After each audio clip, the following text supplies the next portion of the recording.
예배 드림이 고문이죠. 날씨가 너무 좋아서 밖에 다 나가서 꼭 구경하고 싶고 한데, 그죠? 빨리 마치고, 잠깐이라도 밖에 나가셔서 꽃 구경하시고, 그렇게 자연을 만끽하시기 바랍니다. 네, 빨리 마쳐야 되는데, 이게, 아이, 내용이 너무 길어가지고. 우리가 잘 아는 나태주라는 시인이 있습니다. 그죠? 이 시인 하면 제일 떠오르는 시가 있죠. 뭡니까? 풀꽃? 네, 자세히 보아야 예쁘다. 오래 보아야 아름답다. 너도 그렇다. 그죠? 이 시가 있어요. 근데 이분이 옛날에죠. 그 유재석 씨가 그 하는 유키즈 온 더 블록 있죠? 그게 이제 그 출연을 하였어요. 이런저런 이야기를 하다가 그 시를 하나 이야기를 해주셨는데 그 시의 제목이 묘비명입니다. 묘비명. 죽고 난 다음에 그 묘 앞에 이렇게 쓰는 거 있잖아요. 묘비명이라는 시인데 이렇게 되어 있습니다. 많이 보고 싶겠지만 조금만 참자. 끝. 이게 다 이분의 시는 다 짧아요. 근데 의미가 있어요. 많이 보고 싶겠지만 조금만 참자. 이렇게 되어 있어요. 사람마다 여러분 평생에 살아가면서 평생에 그런 인생의 이슈가 있습니다. 어떤 사람은 즐거움, 어떤 사람은 괴로움. 그게 주 감정이겠죠. 인생을 살아가면서 품고 있는 주 감정일 겁니다. 어떤 사람은 즐거움으로, 어떤 사람은 그리움으로, 어떤 사람은 외로움으로, 어떤 사람은 사랑으로 이렇게 이제 쭉 핵심 감정을 품고 살아가죠. 근데 이 나태주라고 하는 이분은 핵심 감정이 자기가 고백하기를 나의 핵심 감정은 그리움이다, 보고 싶음이다라고 이렇게 이야기를 합니다. 그래서 어릴 때부터 자기는 돌아가신 할머니도 참 많이 그립고 보고 싶고 또 떠나갔던 친구들도 참 많이 보고 싶고 그립고 또 자기 짝꿍도 그렇게 많이 그립고 보고 싶고 이런 마음들이 자기의 핵심 감정이었대요. 그러면서 자기가 이제 이 묘비명이라고 하는 이 시를 이렇게 지으면서 정말 묘비에다가 이렇게 적고 싶다는 거예요. 많이 보고 싶겠지만 조금만 참자라고 하는 이 말. 근데 이 말을 왜 적는가 하면 이제 자기가 죽고 나면 자기의 아들이나 자기의 딸들이 자기의 이제 이렇게 산소를 찾을 텐데 산소를 찾으면 왜 찾겠습니까, 여러분? 아버지가 보고 싶고 그립고 하니까 찾는 것 아닙니까? 그래서 그 자녀들에게 자기가 그 자기의 산소를 찾는 자식에게 해주고 싶다는 거예요. 너희들 아버지가 많이 보고 싶지. 조금만 참자. 이분이 이제 크리스찬이에요. 크리스찬이니까 부활 신앙을 믿고 있는 사람이죠. 그러니 죽고 나서 너희들도 이제 조금 있으면 예수님 부활하고 하시면 예수님 이 땅에 오시면 다시 우리 다 만날 수 있을 테니까 보고 싶겠지만 그래도 조금만 참자라는 그런 의미로 보고 싶겠지만 많이 보고 싶겠지만 조금만 참자라는 그런 묘비명을 이렇게 쓴다고 합니다. 돌아가실 때 그런 이 묘비명을 쓴대요. 많이 보고 싶겠지만 조금만 참자. 하나님 나라에서 만나게 될 것을 이제 소망하면서 살아가는 이분의 믿음인 거죠. 여러분 보고 싶은 사람이 있죠. 보고 싶은 사람이 많이 있죠. 제가 여러분들에게 이야기하잖아요. 제가 4월에 한 번, 또 몇 월이라고 했습니까? 4월에 한 번, 제가 11월에 한 번, 이 슬럼프가 한 번 이렇게 온다 그랬어요. 그죠? 제가 생각지도 않게 이렇게 슬럼프가 이렇게 와서 제가 조금 이렇게 분위기가 쭉 다운되는 경우가 있어요. 여러분들에게 티는 안 내겠지만, 제 스스로는 그런 게 있어요. 그래서 저도 이런 감정들이 있어요. 근데 여러분들도 이 나태주 시인처럼 아마 보고 싶은 사람이 그리운 사람이 이렇게 있을 거예요. 꽃피고 막 이렇게 새 지적이고 하니까 더 그렇겠죠. 오늘 예수님에게도 보고 싶은 사람이 있었습니다. 예수님은 여러분 누가 보고 싶었을까요? 아버지가 보고 싶었을까요? 아니면 누가 보고 싶었을까요? 예수님에게도 보고 싶었던 사람이 있어요. 그 사람이 세례 요한이었습니다. 세례 요한. 오늘 본문을 우리가 이렇게 읽어보시면 이 본문은 어떻게 나오는가 하면 사복음서를 쭉 연결해서 봐야 돼요. 사복음서 마태복음 14장, 요한복음 6장, 그리고 오늘 본문을 이렇게 대조해서 보시면 세례 요한이 지금 예수님 곁에 없어요. 이 땅에 없어요. 돌아가셨어요. 헤롯의 생일날 머리 소반에 담아서 이렇게 가지고 나왔잖아요. 죽었어요. 없어요. 안 계세요. 근데 예수님께서 너무너무 세례 요한이 지금 보고 싶은 거예요. 세례 요한이 죽고 난 다음에 오병이어 사건이 있었어요. 오병이어 사건이 있고 난 다음에 그리고 오늘 본문이 이어지는 겁니다. 왜 오늘 본문이 이렇게 이어지는데 예수님이 다시 요한이 보고 싶었던 이유가 있어요. 그래서 요한이 오늘 본문을 보시면 다시 요단강 저편 요한이 처음으로 세례 베풀던 곳에 가자. 처음 세례 요한을 만나서 그곳에서 세례 요한이 자기에게 예수님에게 세례를 베풀어 주셨던 그 요단강에 지금 예수님이 가셨어요. 어떤 사건 이후라고요? 지금 여기 때가 오병이어 사건을 보여주시고 난 다음에 사람들에게서 막 칭송을 받고 있었던 그때예요.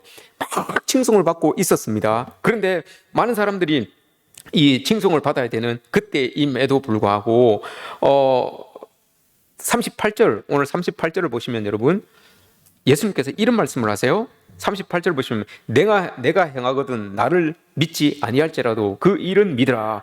이게 여러분 무슨 말일까요?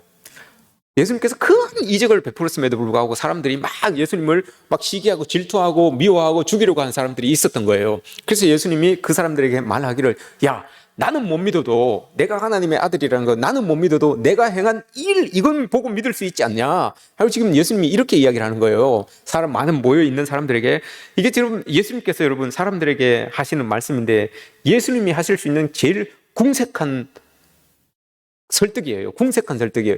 야, 나는 못 믿어도 내가 하는 일 보고 믿을 수 있지 않냐? 하나님이 살아계신 건 믿을 수 있지 않냐? 라고 이렇게 지금 이야기를 하는 겁니다. 아주 궁색한 그런 말씀이지만, 설득이지만, 동시에 가장 간곡한 지금 설득을 하고 있는 거예요. 나를 믿지 않을지라도, 나 믿지 않아도 좋다. 근데 내 일 하는 거, 이거 보면, 드러나는 일들을 보면 하나님 믿을 수 있지 않느냐라고 이렇게 말하는 거죠. 지도자가 여러분 자신을 따라야 하는 많은 사람들 앞에서 할 수 있는 가장 궁색한 설득이 지금 이거예요. 나는 못 믿어도 된다. 나 못 믿어도 되는데 내가 하는 이건 너희들이 인정해 줘야 되지 않냐라고 이렇게 말합니다. 자녀들이 여러분 자녀들하고 막 부모님들하고 막 이렇게 트러블 할 때 그런 말 하잖아요. 네가 아빠를 엄마를 존경하지 않아도 된다. 사랑하지 않아도 된다. 그런데 너희들은 그거 잊지 말아야 되는 게 있다. 너희들이 지금 여기까지 자라게 한 거 엄마 아빠 수고하고 눈물 흘리고 그건 너희들이 잊으면 안 되는 거 아니냐 이 말하잖아요.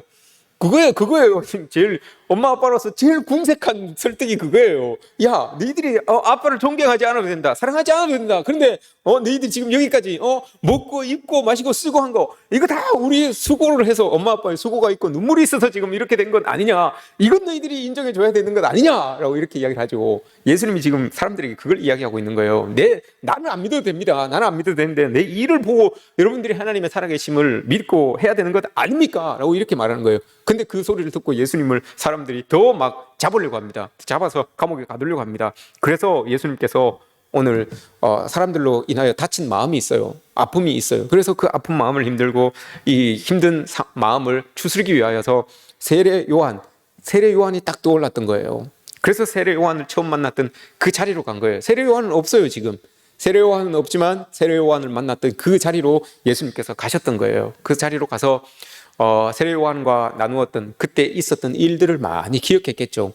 세례 요한이 나를 위하여서 했던 일들, 세례 요한이 나를 위해 주었던 일들, 그런 일들을 많이 생각했을 겁니다. 처음 만난 곳에서 여러분 어떤 추억이 있었는가 하면 이런 추억이 있죠. 가서 제일 처음에 마태복음 3장에 보시면 세례 요한이 예수님에게 세례를 베풀어요. 근데 요한이 말하죠. 당신이 나에게 도리어 세례를 베풀어야 되는데 내가 어떻게 당신에게 세례를 베풀겠습니까? 라고 이렇게 이야기를 합니다. 그랬더니 세례 요한이 뭐라고 하는가 하면 당신이 나에게 세례 베풀미 하나님의 의를 이루는 것입니다. 라고 이렇게 말해요.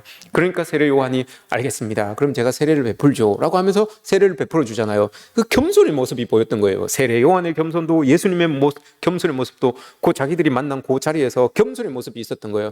예수님은 이게 그리운 거예요. 많은 사람들이 지금 너 죽이네 나 죽이네 막 겸손의 모습이 하나도 없어요. 그 큰 하나님의 은혜를 만끽하고 하나님의 이적을 봄에도 불구하고 겸손이라는 모습이 하나도 없어요. 다들 자기 막 잘난 맛에 지금 막 이렇게 불뚝불뚝 튀어오려고 하는 그때에 하나님의 마음속 예수님의 마음속에 그래도 나만큼 겸손했던 사람이 있었는데 그 세례 요한이 떠올랐던 거예요. 그래서 그 자리로 간 거죠. 세례 요한을 만났던 그 자리로 간 거예요. 나에게 세례를 베풀면서도 당연히 세례 베푸는 게 자기의 업임에도 자기의 사명임에도 불구하고 예수님에게 세례 베풀미 그렇게 떨렸던 그 세례 요한, 세례를 베풀면서도 막 이렇게 마음을 떨었던 조례했던 그 세례 요한이 그리웠던 거예요. 그 겸손이, 세례 요한이 가지고 있었던 그 겸손이 다른 사람들과 견주어 봤을 때 그게 보고 싶었던 거예요. 그게 막 이렇게 느끼고 싶었던 거예요. 그것을. 그래서 세례 요한을 찾아간 거죠. 여러분, 세례 요한은 이 겸손이라고 하는 것은 높고 낮음의 문제가 아니에요. 높고 낮음의 문제가 아니라 정말 자기가 하나님의 뜻을 위하여서 내 고집을 이렇게, 내 자리를 이렇게 내려놓을 수 있는 것, 이게 여러분 참 겸손이에요. 예수님도 하나님의 뜻을 위하여서 여러분 자기의 자리를 내려놓고 사람에게 머리를 내밀잖아요. 세례를 받으려고. 그게 겸손이에요. 세례 요한도 마찬가지고요. 할 수 있지만 이렇게 하면 안 됩니다라고 이렇게 자기의 자리를 내어놓습니다. 근데 예수님께서 아닙니다, 하세요라고 하니까 그렇게 세례를 베풀고 있는 모습을 우리가 보게 되는 거죠. 이런 모습들이 있는 거예요. 그러니 여러분, 겸손과 겸손이 이렇게 만나서 그 자리에서 세례가 베풀어지니까 하늘이 열리는 거 아닙니까? 하늘이 열리고 세례를 탁 받으실 때 어떤 일이 일어납니까? 하늘에서부터 성령이 비둘기같이 쫙 임하시고 내 소리가 들려오기 시작합니다. 이는 내 사랑하는 아들입니다. 내 기뻐하는 자입니다. 라고 이렇게 큰 소리가 하나님 앞에서 들려오는 것 아닙니까? 겸손과 겸손이 만나면 여러분 하늘이 열리게 되어 있어요. 그리고 하늘로부터 그 음성이 들려옵니다. 이는 내 사랑하는 아들입니다. 내 기뻐하는 자입니다. 라는 거죠.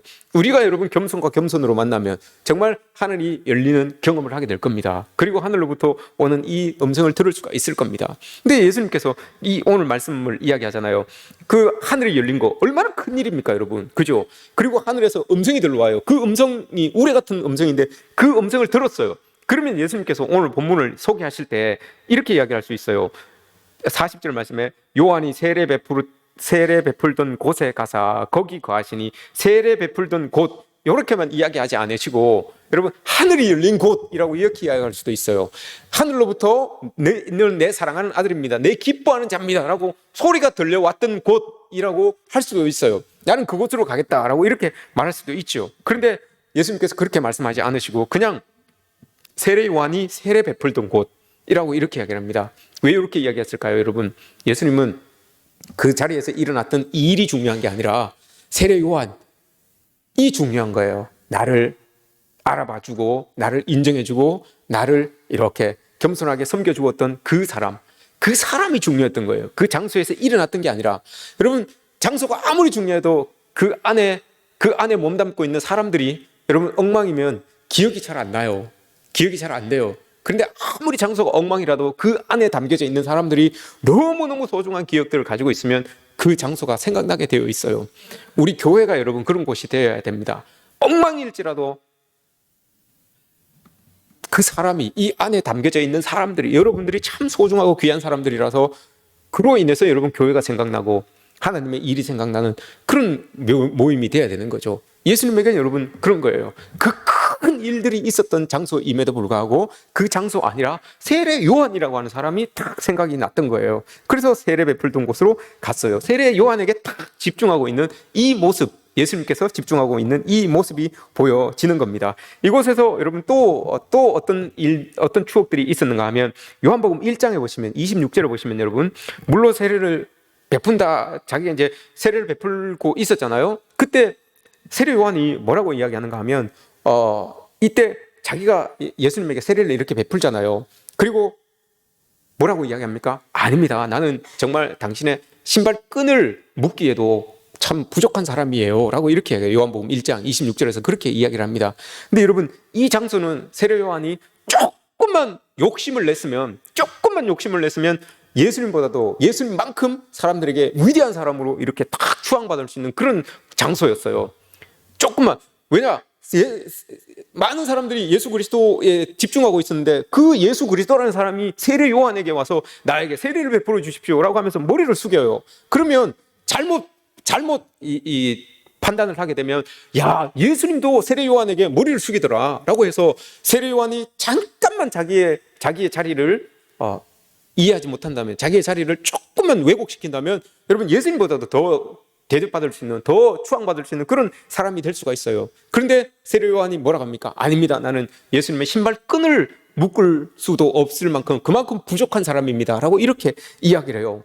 이런 겸손함이, 이런 온전히 세례 요한도 예수님을 위하는 그 모습이 지금 예수님에게는 팍 각인된 거예요.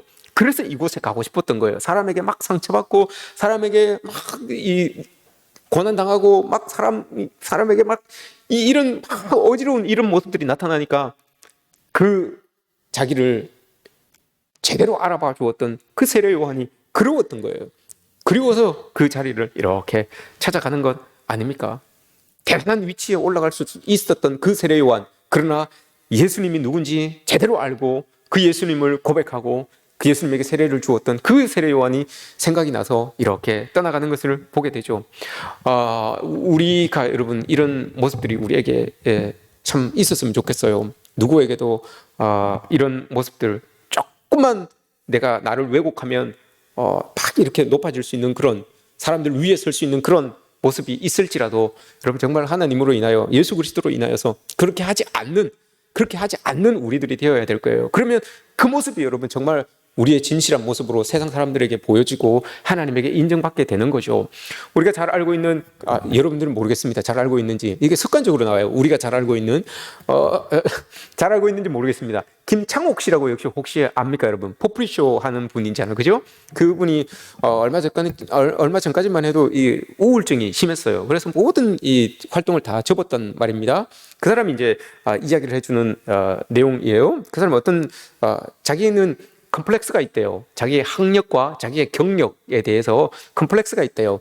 자기가 학력이 제주도에 있는 공고를 나왔어요. 한 30년 전이죠. 그러니까 공업고등학교를 나왔어요. 그래서 자기는 대학이 너무 가고 싶었대요. 대학을 가고 싶었는데 칠 때마다 떨어졌대요. 칠 때마다 떨어졌고 3번인가 4번인가 떨어졌대요. 그러고 나서 지금은 이제 쭉 지나서 경희대 성악과로 졸업했어요. 그것 때문에 컴플렉스 때문에 어떻게든 만회해야 되겠다 싶어서 경희대 그 성악과를 이렇게 진학을 해서 그렇게 했었죠. 그 전의 일입니다.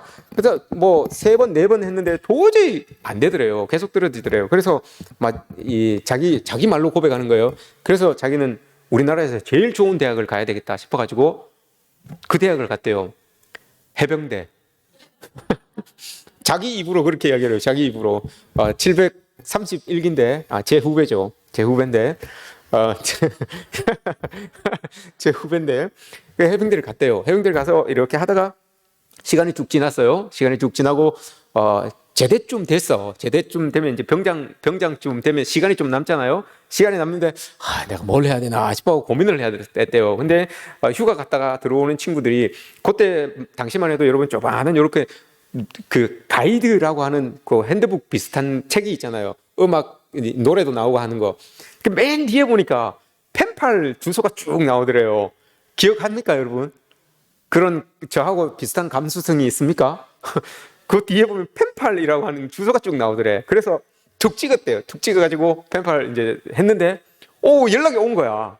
연락이 왔는데 그 친구가 교대 다니고 있는 여학생이에요. 교대 다니고 있는 여학생인데, 교대 다니고 있는 여학생이 거기다 펜팔을 왜 실었는지 모르겠어. 교대 다니고 있는 그때 당시만 해도 30년 전만 해도 지금도 괜찮지만 교대라고 하면 인기 짱이잖아요. 교대 다니고 있는 여학생이 자기에게 펜팔을 해서 펜팔을 이제 사겠대요. 사귀어갖고 제대하고도 이제 그렇게 교제를 한 거죠. 교제하고 이제 그 교대 다니는 여자친구가 아버지한테 아빠 나 사귀는 사람이 있으니까 결혼해야 되겠어 이렇게 했대요. 그래서 아버지가 아버지들은 원래 그래요, 여러분. 아버지들은 딸이 교제한다고 하면 결혼까지 생각하고 교제하는 줄 알고 한번 보자 그래요. 만나자 그래요. 그래서 아버지가 이제 만나려고 계획을 하고 있었대요. 엄마도 이제 엄마에게도 이야기를 했대요. 엄마에게 이제 이야기를 했는데 그리고 나서 자기 그 김창옥 씨한테 와서 이야기를 했대요. 우리 엄마가 당신 한번 보자고 그러는데 한번 만나자고 그러는데 언제 만났으면 좋겠어요? 라고 이렇게 이야기를 해요. 이 김창옥 씨가 순간 마음이 답답하더래요. 앞이 캄캄하더래요. 제대하고 난 다음에 아직 직장도 없죠. 대학도 다니지 않죠. 뭐가 있어요. 내세울 게 없잖아요. 그래서 순간 머릿속에 내가 뭘 해야 되나 막 고민을 했대요. 그래서 그 교제하고 있는 그 여자친구에게 이야기를 했대요. 자기가 이제 생각했겠죠. 생각해서 딱 이야기를 했어요. 뭘 이야기했는가 하면 나는 앞으로 메이크업 아티스트가 되겠다. 메이크업 아티스트가 되겠다. 라고 이렇게 딱 이제 이야기를 했대요. 그 여자친구한테. 메이크업 30년 전에 여러분 남자가 메이크업 아티스트를 한다고 하면 여러분 누가 좋아하겠습니까? 남자가 화장 이렇게 하는 거, 뭐 이렇게 하는 거, 이거 한다고 하니까 이 여자친구가 뭐라고 했겠습니까, 여러분? 여러분들이 여자친구라면 한번 생각해 보십시오. 뭐라고 대답하겠습니까? 교대 다니는 여자친구예요. 근데 남자친구가 직업도 없어요. 앞으로 뭐 할래? 라고 하니까 나는 메이크업 아티스트 할 거야. 라고 이렇게 이야기를 했어요. 그럼 여러분들 뭐라고 대답할까요? 이제 그걸 이제 엄마한테 이야기를 해야 돼요. 엄마한테 이야기를 해야 돼요. 엄마, 내 친구 이렇게 있는데 이제 장차 메이크업 아티스트 할 거야. 라고 이렇게 이야기를 해야 돼요. 어떻게? 그럼 엄마가 그 여자친구가 뭐라고 했겠습니까? 야, 니 그렇게 이야기하면 우리 엄마 기절해. 뭐 남자가 무슨 메이크업 아티스트야. 이렇게 이야기할 수 있겠죠. 그런데 지금은 여러분 메이크업 아티스트 하면 한국 K 열풍이 있어서 메이크업 아티스트 이런 거 하면 여러분 지금 미국보다 우리나라가 그런 쪽으로 K 아티스트, 그런 쪽으로 메이크업 아티스트 이쪽으로 미국보다 20년 정도 앞선대요, 기술이. 요즘은 그 대학 진학할 때 여러분 수능 1등급 맞아도 이 메이크업 아티스트과에 들어가는 거 여기 어려울 수도 있대요. 어려운 이 학교도 있대요. 그만큼 위상이 높아졌어요. 근데 30년 전에 남자가 메이크업 아티스트 한다고 하면 여러분 누가 반겨주겠습니까? 근데 그 여자친구가 그렇게 대답하더래요. 그렇게 이야기를 하더래요. 야, 너 그거 잘하겠다. 너 그거 해봐. 이렇게 이야기를 하더래요. 그 사람이 김창옥 씨가 자기가 슬럼프에 빠져서 우울증에 빠져서 막 고민하고 헤매고 있을 때 그 말이 계속 떠오르더래요. 야, 너 할 수 있어. 너 그거 한번 해봐. 너 잘하겠다 그거. 이 말이 계속 떠오르더래요. 이 말이 떠오르더래요. 그래 참 그래서 자기가 그 말에 힘을 입어서 용기를 내어서 그 우울증을 빠져나오려고 그렇게 많이 노력했다라고 이렇게 이야기를 하더래요. 자기가 자신감이 없을 때, 자기 인생이 막 쪼그라든 것 같이 괴로울 때 그 말이 막 떠올라서 그걸 막 탈피하고 나오려고 했던 그런 모습들이 있었다라고 이렇게 이야기를 하더래요. 예수님께서 지금 세례 요한이 예수님께 그런 역할을 해주고 있는 거예요. 예수님 지금 큰 이적을 베풀었음에도 불구하고 사람들이 막 죽이네 살리네 하니까 예수님도 지금 심적으로 이렇게 많이 움츠러드신 거예요. 그 움츠러드셨는데 그때 세례 요한이 생각났던 거죠. 그때 온전히 예수님을 알아봐 주었던 그 세례 요한, 온전히 예수님을 인간 대 인간으로 이렇게 섬겨주었던 그 세례 요한이 그럼 떠올랐던 거예요. 그래서 세례 요한이 지금은 없으니까 그와 함께 있었던 그 추억이 깃들었던 그 장소로 가신 거예요, 예수님이. 그곳에서 아마 예수님 앉으셔서 이런저런 아마 생각을 많이 했을 거예요. 그렇게 앉아 있는데 오늘 본문에 보시면 어떤 사람들이 이렇게 와요. 어떤 사람들이 이렇게 와서 많은 사람들이 왔다가 그 예수님이 앉아 있는 걸 보고 많은 사람들이 이렇게 왔어요. 그리고 와서 이야기를 하는 게 뭘 이야기를 하는가 하면 이렇게 이야기를 합니다. 요한은 아무 표적도 행하지 아니하였어요 라고 이렇게 이야기를 합니다. 맞죠? 요한은 여러분 그때 세례만 베풀었지 아무 표적도 행하지 않았어요. 만약에 요한이 거기에서 어떤 표적을 행하였다면 난리가 났을 거예요. 세례 요한의 메시지 자체만으로도 여러분 강력했잖아요. 그죠? 광야에서 외치는 자의 소리로 막 빵빵 소리 질렀어요. 이 회개하라 천국이 가까웠다. 이 독사의 자식들아 라고 하면서 막 빵빵 외쳤어요. 그런데도 그 소리를 듣고도 많은 사람들이 와서 세례를 받고 회개하고 예수 그리스도로 되돌리는 그런 일이 있었는데 만약에 세례 요한이 그곳에서 어떤 이적을 베풀었다면 여러분 난리가 났을 거예요. 그런데 많은 사람들이 와서 이야기하기를 세례 요한이 여기에서 이적을 하나도 베풀지 않았어요 라고 이렇게 이야기를 합니다. 그리고 뒤에 하는 말이 더 멋있어요. 세례 요한이 이적을 하나도 베풀지 않았는데 요한이 이 사람을 가리켜 말한 것은 다 참이라 이렇게 이야기를 해요. 요한이 세례를 베풀기만 했지 이적은 안 베풀었는데 오는 사람한테 다 이야기하기를 뭘 이야기했는가 하면 내 뒤에 오시는 이 예수 그리스도에 대해서 내 뒤에 오신 이 예수 그리스도에 대해서 이야기를 하는데 그가 어린 양이고 그가 우리의 짐을 지고 죄의 짐을 지고 갈 사람입니다 라고 이렇게 이야기를 했어요. 근데 그 이야기가 다 맞는 말입니다 라고 이렇게 이야기를 해요. 사람들이 와서 예수님이 앉아서 세례 요한을 기억하고 있는데 그리워하고 있는데 사람들이 이렇게 와서 여기 옛날에 세례 요한이라는 사람이 있었는데 그 세례 요한이라는 사람이 우리에게 세례를 풀고 막 독사의 자식들은 우리에게 회개하라 천국에 가깝다 막 이야기를 했는데 그러면서 예수 그리스도에 대해서 이야기했는데 그 사람이 한 말이 다 맞더라고요. 다 진실이라더라고요. 이렇게 이야기를 해요. 그러면 여러분 예수님의 마음이 얼마나 더 막 벅찼겠습니까? 사람들에게서 세례 요한으로부터 이 예수님에 대한 이야기를 들으니까 얼마나 더 마음이 벅찼겠습니까? 그러면서 내가 예수인데 예수님이 이렇게 이야기를 하지 않잖아요. 내가 그 세례 요한이 이야기했던 그 어린 양인데 라고 이렇게 이야기하지 않잖아요. 막 너무 막 가슴이 벅찼을 거예요. 막 와서 그렇게 이야기를 했습니다 라고 했는데, 그리고 뒤에 42절 그리하여 거기서 많은 사람이 예수를 믿으니라 이 말까지 해요. 그리고 나서 그렇게 이야기를 해서 우리가 많은 사람이 예수를 믿었어요 라고 이렇게 이야기를 합니다. 그 장소가 그곳이에요. 그런 곳이에요. 세례 요한과 여러분 막 추억이 깃들어져 있는 곳인데, 그곳에서 예수님이 없는 세례 요한이지만 그곳에서 있었던 일만 생각해서도, 일만 생각해서라도 여러분 예수님이 지금 치료를 받고 있어요. 힐링을 받고 있어요. 그만큼 여러분 세례 요한이라고 하는 사람이 참 고맙고 감사한 사람이죠. 그래서 더 보고 싶은 사람이에요. 여러분에게 이런 역할을 해주셨던 어떤 보고 싶은 사람이 있습니까? 여러분들에게. 아니면 여러분들이 이런 역할을 해주셔서 어느 누군가에게 그 사람이 참 보고 싶다라고 했을 때 여러분들이 이렇게 떠오르겠습니까? 저도 여러분 신앙적으로 나를 이끌어 주었던 한 사람이 보고 싶은 사람이 있어요.